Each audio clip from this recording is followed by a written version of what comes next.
So let me just go back in time here and play a piece of tape from when Joni Ernst originally ran for the U.S. Senate. This was way back in 2014, and how things change.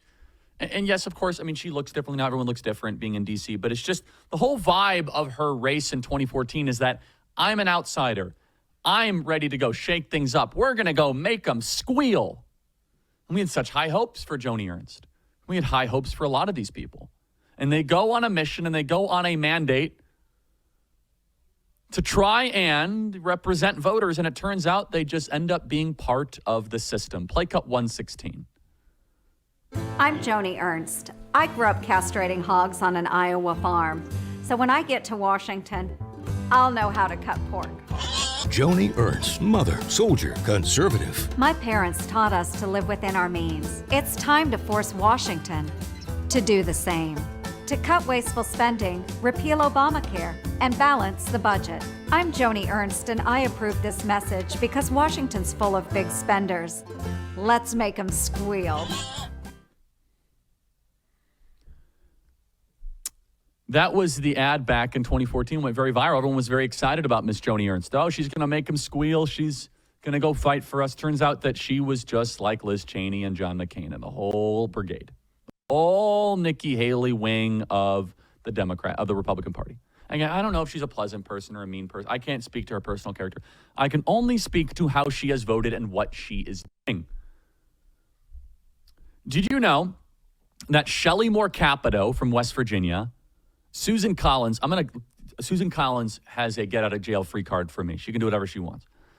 Lisa Murkowski and Dan Sullivan all voted for Alejandro Mayorkas, but they have questions about Pete Hegseth. So Joe Biden's Lloyd Austin got 93 yes votes, and Hegseth is going to have to be a squeaker.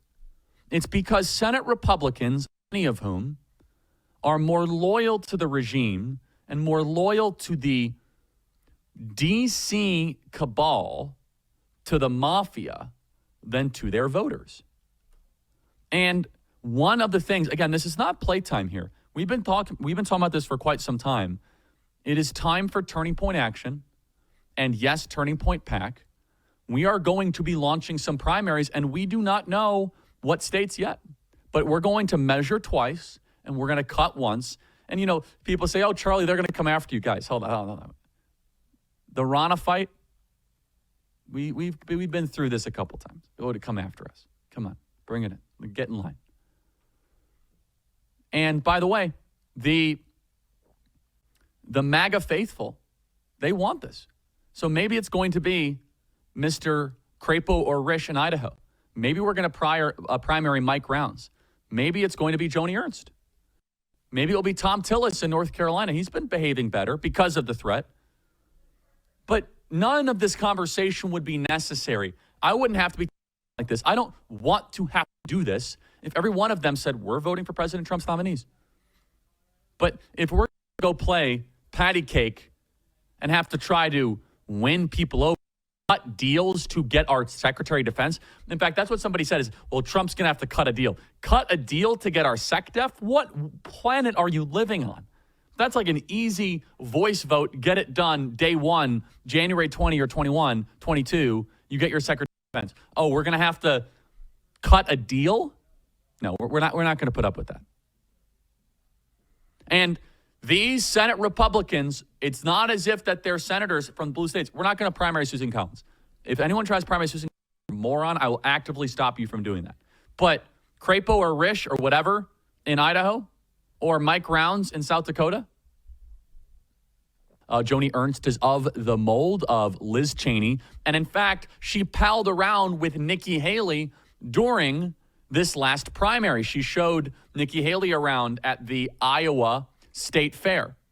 Joni Ernst, of course, has now made good, allegedly, with the Trump campaign and came and endorsed and all that. But make no mistake, this is a Liz Cheney type of foreign policy politician in the U.S. Senate. Joni Ernst herself wants to have Pete Hegseth's job. It's the worst kept secret in Washington, D.C. Joni Ernst wants to become the Secretary of Defense. And since she wants to become the Secretary of Defense, she has launched a very nasty, below-the-surface campaign to try and torpedo and thwart Pete Hegseth. And with that, go against President Trump. Joni Ernst has decided to play a little cutesy, to say, oh, I don't know if I'm for Pete Hegseth. You see, they're artificially trying to create a narrative that the women of the Senate are against Pete Hegseth because of an email his mom sent, and then she said that she didn't mean it. Now she's 100% behind her son, or because of the fake accusations of this woman that obviously was lying to Pete Hegseth in a Kavanaugh-type smear. Here's a little bit of a gaggle of around the horn of Lindsey Graham, of Roger Wicker, who is the chair of the Senate Armed Services Committee, of them all kind of going around the horn. And this shows you how much the U.S. Senate does not care about you. And it is time that we start to increase the temperature, everybody. Start calling Senate offices. This Pete Hegseth thing has gone on way too long, way too far. Now, I was willing to kind of give them, okay, advise and consent. And now they're playing games. Why? Joni Ernst herself wants to become Secretary of Defense. Let's play cut 99. There are questions that some members have, and we're going to be working for an answer. Are you among the members who have questions? Well, I'm looking to be supportive. The articles I've read, yep, some of them are concerning. I don't know if it's true or not, but he'll go through the process. He'll be asked about it. We'll see what happens. Well, I'm being careful until I hear everything. I've never had a chance to talk with them or meet with them yet, and I think that's all part of the very important process. Okay, but you notice none of them gave that kind of double talk to any Biden's defense nominees? In fact, we pulled up the roll call of Joe Biden's nominee, Lloyd Austin. Do you know that Lloyd Austin, that joke to our country? Keep that image up on screen. I want that tattooed into the memory of our audience right now. He received 93 votes from the U.S. Senate and only 2 no votes. Do you know the only 2 no votes were Josh Hawley and Mike Lee? And then there were 5 people that weren't there, that were just absent. 93 yes votes. 93.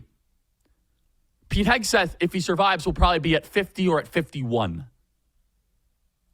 Why is it that Republican senators are so excited and move fast to give Joe Biden his nominees, but Republican senators don't want to give Donald Trump his nominees? What is going on here? Well, we're going to keep on naming the names and tell you more about the folklore of Joni Ernst and Roger Wicker and Deb Fischer. And this is the red line. This is not a joke, everybody. The funding is already being put together. Donors are calling like crazy. Primaries are going to be launched.